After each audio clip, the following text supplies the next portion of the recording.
Cool. Thanks you all so much for joining. I'm here to talk a bit about quadratic funding, but specifically through the lens of collective intelligence. So hence the title, Quadratic Collective Intelligence. So my name is Kevin Olsen.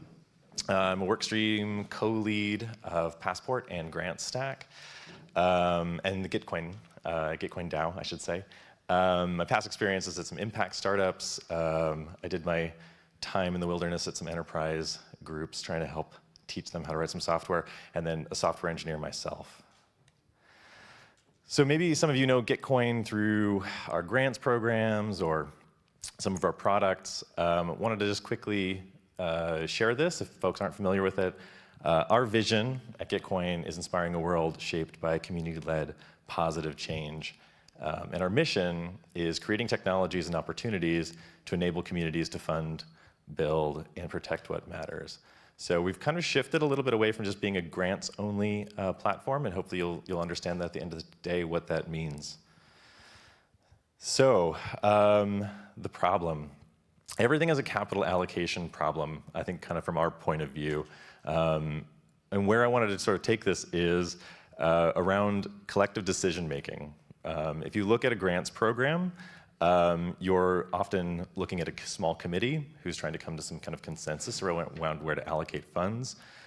We specialize in public goods funding, which often does not have a particularly good revenue model, so you don't have self-interested actors necessarily who are investing in things. You're looking for other ways of arriving at optimal allocations. DAO budgeting is also a form of capital allocation. Anytime you have pooled resources and you're looking for where to allocate those. Contributor rewards. Perhaps you have some kind of a bonus program. We've run a citizens round ourselves, ways of kind of sharing back with the community, people who aren't explicitly earning from your DAO necessarily. How do you decide what's a fair allocation there? Retroactive PGF is another topic. You'll see a lot of other implementations in the ecosystem beyond quadratic funding and what we do. But ultimately, again, a collective decision-making problem, right? Treasury management, perhaps you have a diversification plan for how to diversify your treasury, or maybe you're even just an investment club. How are you arriving at group decisions? All of these are collective decision-making problems that would benefit from collective intelligence approaches. So let's dive into that a little bit. So wisdom of crowds. This is a video. It's very beautiful, I promise. Can't get it to play. Let's see. Hopefully no sound. Cool. So these are starlings, right? These are a murmuration of starlings, it's called. And it's very beautiful, but it's not a great example of collective intelligence. A better one are the social insects, and this is often referred to as swarm intelligence. I didn't want to put a bunch of ants up here. I think that might be a little bit less relaxing to look at. But what you'll see, why this is interesting, is you often have a completely distributed group of individual actors who are arriving at optimal outcomes that an individual couldn't arrive at, right? So the classic example is ants who are finding food and leaving a chemical trail back to the hive. You have bees who are working together to produce hives themselves. There's no central architect or actor who's coordinating all of this. This is all emergent behavior from sort of individual actors or agents within the system. So going beyond just getting a little echo here. Beyond just swarm intelligence, there's a lot of other things that kind of are I'm thinking of as the collective intelligence pattern library that we should use as we investigate these problem spaces where we want to elicit the best outcomes. So swarm intelligence, maybe we even kind of can think about that in terms of how we secure our own distributed networks, right? You have these self-interested miners who have been given a set of incentives, and they follow along, and you get this greater than the sum of its parts distributed activity. Markets are a really interesting one. We're all familiar with that, right? Price finding within a market is a form of collective intelligence. The example I always like to use here is after the Challenger disaster in '86. It took a congressional hearing in the United States of a bunch of experts, something like 3 months to figure out which of the vendors was responsible for the disaster, right? And it was, I'm going to say this probably wrong, Martin Tiacol was the producer of the solid-state boosters with the O-rings. But the markets had figured that out in about 30 minutes.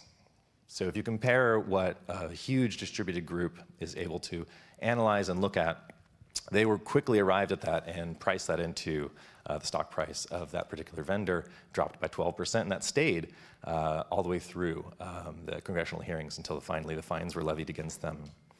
Collaborative filtering kind of encompasses a couple things. You might be familiar with this from trending articles in a feed. The idea that you have lots of sort of digital dust, a lot of behavior from individual actors that's getting summed up to sort of point you at the likely most interesting content in a system. So content recommendation, these kinds of things. Then you have things like deliberative democracy. This is one where you might see things like sortition or juries, right? If you think about how to arrive at a verdict in a courtroom, at least in the United States, you have juries of citizens, right, who arrive at these, especially in criminal cases. And that's a form of deliberative democracy where you're giving the decision-making power to not just one person, not just a judge, but to a group of individuals with the idea that they will arrive at an optimal outcome for that particular decision. One that I like to highlight too is cognitive diversity. This comes up a lot where you have the more sort of perspectives and backgrounds you can have represented on a team, you often arrive at better outcomes, right? There's been a handful of studies in this space that shows that the more diverse a team is, the sort of more innovation is possible there, and less likely to fall into sort of traps of groupthink and these kinds of things. And then lastly is a sort of open collaboration in general, right? The more sort of open and information sharing you can have within a system, you often arrive at positive outcomes. So reducing the amount of information hiding and siloing within organizations can also give this sort of emergent collective intelligence. So I'm going to step back quickly and talk about quadratic funding. Just so you all know, quadratic funding, there's a link here. So WTF is QF. If you want an interactive way to sort of intuitively understand this, there's a little thing you can play with at the bottom to give you a hands-on sense of how this works. But ultimately, QF is the algorithm that Gitcoin uses and a number of other projects is using. I think Giveth is launching their QF around here soon. I see Griff back there.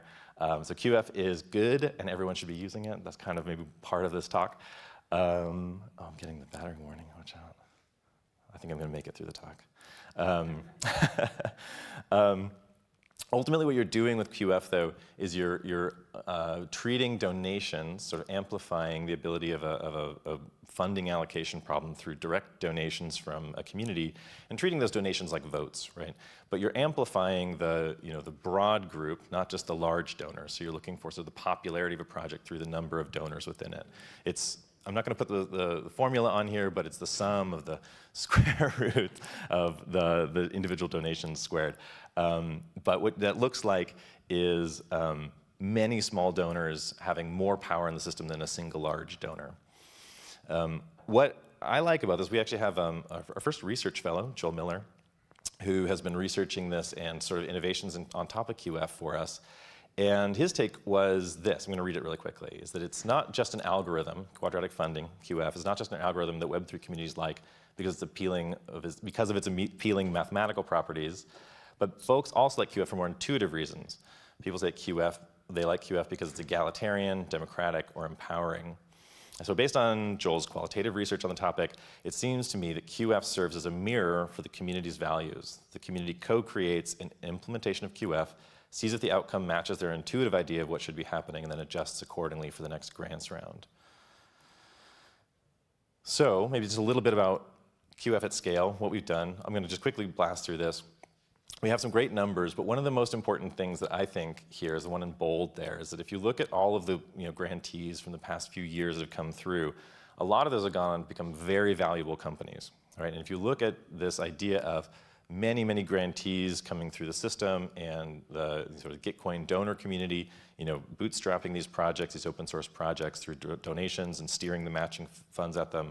The total outcome is a crazy number, 28.2 billion market cap of these projects collectively, which I think is worth really highlighting that this is not just a vibesy, feel-good thing, but there is some sort of larger collective intelligence that's happening here where really quality projects are getting funded by this ecosystem. Now, the counterfactual isn't possible. We can't say what would happen if we weren't there, so it's a bit of a vanity metric, but I do like to highlight that there's something intriguing and worth looking at. I want to just zoom in really quickly on our last grants round, just maybe because we're going to get into the design space of quadratic funding and where the kind of call to action is here. Across our different categories, these were the different rounds that we ran. You can see the amount of direct funding. These came from individual donors. You have the matching funding. This is what was raised. And then the number of projects that hit what's called a matching cap. So when their sort of total payouts were capped at a certain point, and this is individually configurable per round. And just to give you a sense of sort of the numbers that led to this, right? So in a very large round like Web3 open source, Leinster took the prize of $14K matched among some other projects, but it got $29.7 thousand donated directly to earn that $14K. But then if you look at another project, so for instance, climate solutions, right, where there's $350K, same size pool on the line, a much higher matching cap. We actually didn't have anybody hit the cap, but TreeGens ended up getting 32,000 matched out of that pool from only 0.2K. So 200 something dollars worth of donations steered that, right? So quadratic funding scales in this really interesting way where, of the smaller community, right, only $10,000 donated, 10,000, sort of votes cast, if you will, from a much smaller pool of people, still resulted in this very large outcome and output. So you have to look at that from the sort of like, what is the value elicitation of this group? Does this really match, right? It's not about just raw numbers, but the actual sort of quality of the votes in the community that's participating. Top line numbers, 300K donated in total with 1.25 million in matching funds. So that's just like a quick one. So, okay, let's get back into collective intelligence here. So as you're looking at this and you're thinking about designing a quadratic funding round or any kind of collective decision making, there's a handful of things that you can play with. Like what are the sort of values in this system that you can adjust? So one of the most important things is value elicitation. So what is it you're trying to fund? I kind of think of this as a fitness function. So when the round closes, how much did it match your expectations? One of the things we've decided is to group these things around themes, right? So open source, ZK tech, open source. We've sort of defined those as communities that will likely have opinions about where the best funding opportunities are for the public goods that they want. You might have something different, right? So you might have new projects versus sustaining projects versus something else entirely. Where you can play with these things are sort of around configuration. So those matching caps, as I mentioned. Do you want something where someone could run away with a huge amount of the matching pool, or do you want to cap it at some sort of maximum output and then kind of go down to the next level and reallocate that so sort of more people sort of get a share of that pie? It's not necessary by any means to set it up that way. And as you saw with the climate round, we had a very high matching cap, and one project did get a huge amount of that matching pool, something like 10% of that matching pool. Maybe you also want to think about the grantee criteria. Does this grantee, the project or person, have to be part of your community, or can it be anybody? And how are you going to define that? So what are the acceptance criteria for participating?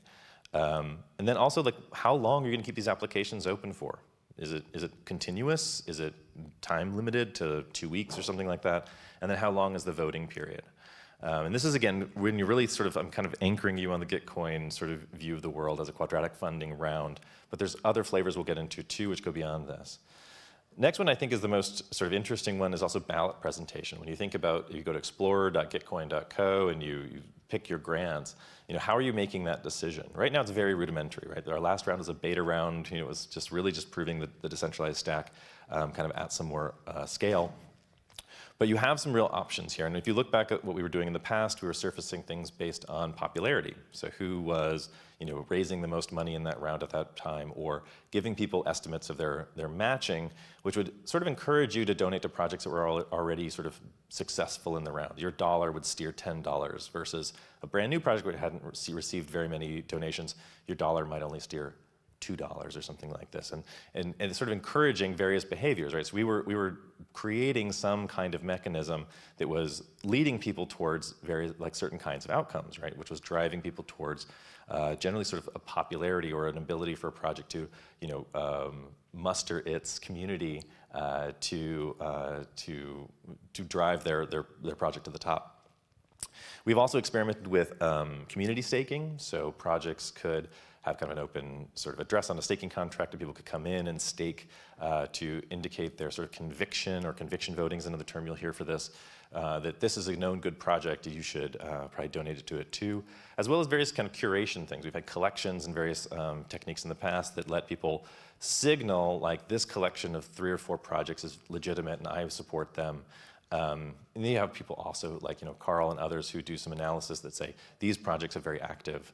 GitHub profiles, I'm going to donate to them over the ones that have less activity, which is a form of an impact metric, right? So should you be surfacing that to your voters? Is it important? Currently in our system, it's a random sort. We have not gone into this design space, but we anticipate doing that. But this is something that is now possible for every community to start experimenting with and seeing what kind of results you can drive. We also surface past outcomes. Is it useful to know that this grant has raised $10,000 in the past round, or $100,000, like the lifetime value that this community has received is another form of sort of past performance, which again kind of gets at that sort of collective filtering. Is it a useful metric to know that, or should everyone kind of walk in and evaluate a grant on the merits of what they're reading in the proposal? Also is the permission to vote. So we've used Gitcoin Passport to ensure that we're not having Sybils attacking our system, but you could also see communities, oh, we're done. Oh, shoot, I got to speed up. I missed the time. Permission to vote, so do you need to hold a badge, or do you need to be a badge holder of some kind to participate? And then lastly is the access to matching, so I'm going to speed up. How much time do I have? You're out of time. I'm out of time, I missed it entirely. Okay, I'm going to show a few slides. So how can you do this? Allo protocols or permissionless protocol to innovate on this. Some interesting things people have built with endowment. So just using our protocol without thinking about the front ends, they built universal impact pools, which is steering matching pools based on past donations to other nonprofits. You can also have like flash funding of the matching pools. Is something that Supermodular built, where anybody can be raising funds and delivering them through an Allo protocol. And then you have hypercerts, which is pulling the on-chain data and trying to issue sort of certificates of impact that can then be potentially moved around or used later on. GrantStack is the client of Allo protocol. This is the new sort of open front end that we've built. It is self-service. You can define these parameters, as I mentioned, for your rounds, and define the participation rules, and you have the full life cycle for that. So my question to you, and my encouragement with my last second here, is how can you design your capital allocation for collective intelligence? And I encourage you to please look at GrantStack and Allo and come talk to me afterwards. Would love to hear what you guys come up with. Okay, thank you.